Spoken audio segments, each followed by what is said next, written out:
So today we're going to be talking about the top 5 tips for a beginner sandblaster. Number 1 being untwist your hoses. Anytime you go and fill up the pot, just take 5 minutes, untwist your hoses. Because when you first start out, you're not relaxed, so you're all tensed up, you're unaware of where everything is. So probably feel like you're tripping or they're always in your way just because you're unaware of what's around you all the time when you're first starting out. You don't have the experience. I know you're going to try and do it as fast as you can, but realistically, you're not going to be as fast as you are in, say, you blast for 6 months.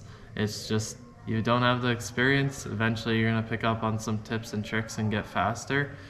Ideally, if you can do some structural steel or something that you're not going to hurt, it'll definitely be a lot more relaxing than, say, if you're doing a restoration car where you can warp it or something like that.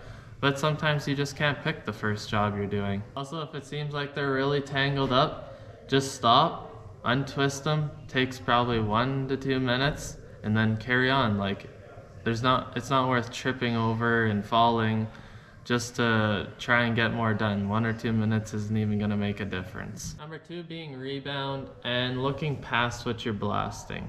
Sometimes you might be blasting something real close, but you got to look what's past. I mean, if it's something that you can't hit or pepper, then you really got to either mask it up really well or you got to be really aware.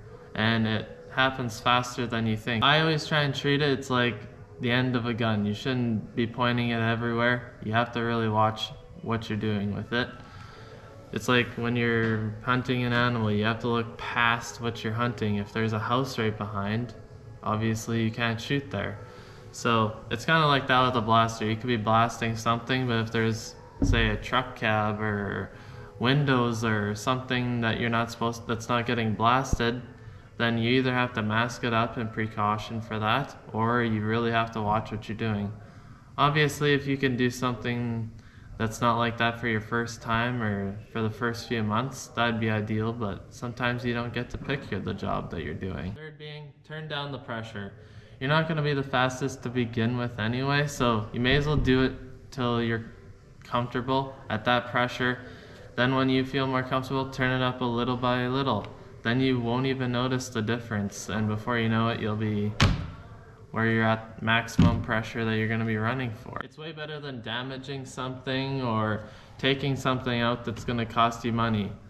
It's just not worth it. Number 4 being, when you're masking, put an extra layer on something. You know, I mean, you're not going to be used to it, so you're not going to be used to cutting something in pretty nice or knowing how much you can hit it before you wreck it.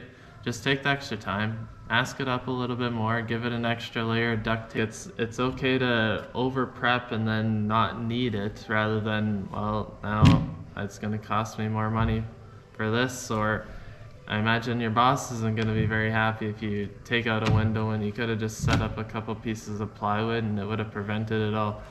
Simple things like that will go really a long ways. Number 5 being, understand your system.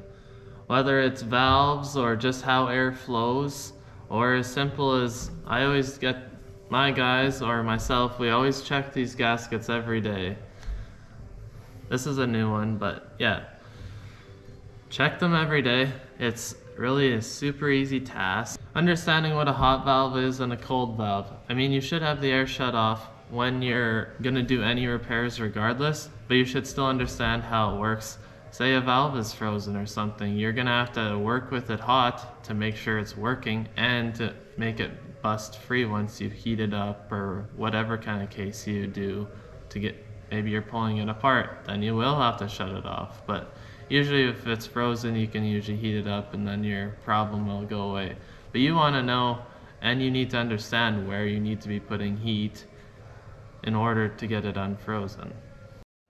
I know there's a lot more than 5 tips that you could definitely help someone with, but maybe I'll do like top 5 for intermediate blasters, because there's definitely more I could definitely talk about. And also guys, thanks for watching, I really appreciate it. I'm doing a video every Sunday. I'm gonna try and do some every Thursday also, but just kind of depends how busy I get, and we'll see you in the next one.